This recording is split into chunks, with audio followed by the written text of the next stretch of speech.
Los interruptores que son accionados mediante presión neumática o hidráulica son denominados convertidores NE o HE. En el ejemplo que observamos aquí, un microinterruptor es accionado mediante una membrana a un valor determinado. Entonces, el microinterruptor emite una señal.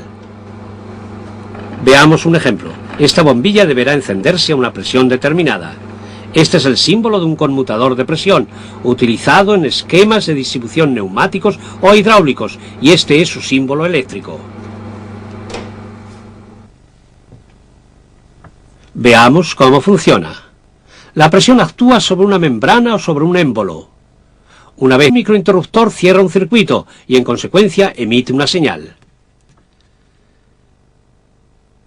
Si se reduce la presión por debajo de un nivel determinado, el conmutador vuelve a interrumpir el circuito. La diferencia entre el punto de conexión y el punto de desconexión es la histéresis del conmutador por presión, que sin embargo puede variar según los márgenes de presión.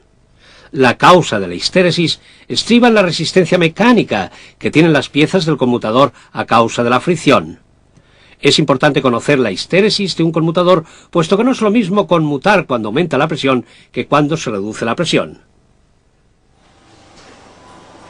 El conmutador por presión diferencial es un conmutador por presión de tipo especial. Su función consiste en controlar el grado de suciedad en un filtro de aceite incorporado en un conducto hidráulico sometido a presión. Con ese fin es necesario medir la presión delante y detrás del filtro. El grado de suciedad del filtro se expresa a través de la diferencia de la presión, independientemente del nivel efectivo de la presión. Un conmutador por presión diferencial consta de dos cámaras de presión, separadas entre sí mediante una membrana metálica. Si en la cámara de entrada se produce un aumento de la presión porque aumenta paulatinamente el grado de suciedad en el filtro, la diferencia de presión entre las dos cámaras va siendo mayor también. En consecuencia, la membrana empieza a arquearse y empuja un pasador que va ingresando en el campo magnético de un sensor inductivo. De este modo se emite una señal eléctrica. Todos los elementos emisores de señales mostrados aquí tienen algo en común.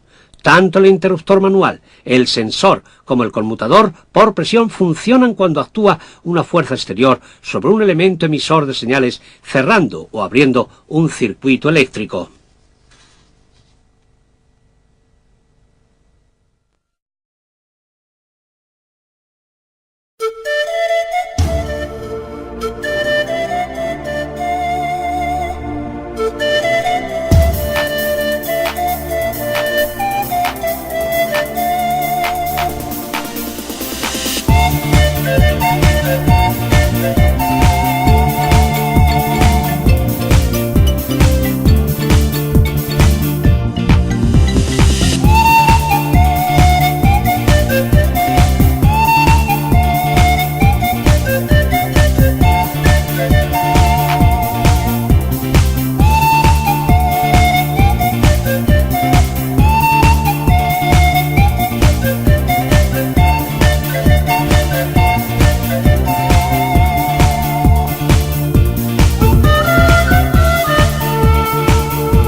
El procesamiento electromecánico de las señales básicamente está a cargo de relés o contadores electromagnéticos.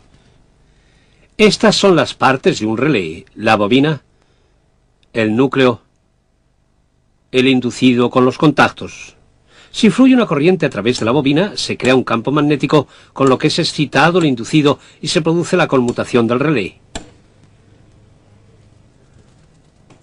Los contactores eléctricos funcionan exactamente según el mismo principio.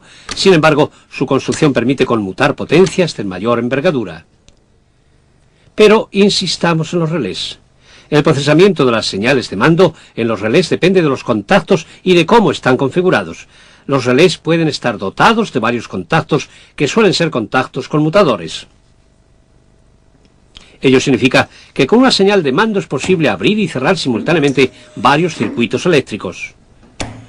Por ejemplo, en este caso, el relé ha sido conectado de tal manera que de hecho está dotado de un contacto normalmente abierto, uno normalmente cerrado y de un conmutador, aunque físicamente dispone de 3 contactos conmutadores.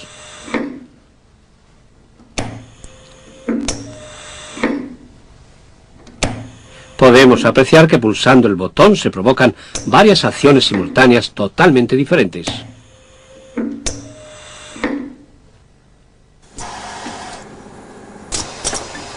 Mientras que en la neumática es posible trabajar con imanes de potencias entre 0,5 hasta 12 vatios, en la hidráulica dichas potencias oscilan entre 12 y 50 vatios. Estas válvulas tienen que ser activadas de modo indirecto mediante relés. Sin embargo, los relés, además de conmutar, pueden asumir otras funciones, ya sea como relés temporizados o relés contadores. Este relé con retardo de conexión conmuta solo si recibe la señal de mando durante un tiempo determinado previamente definido.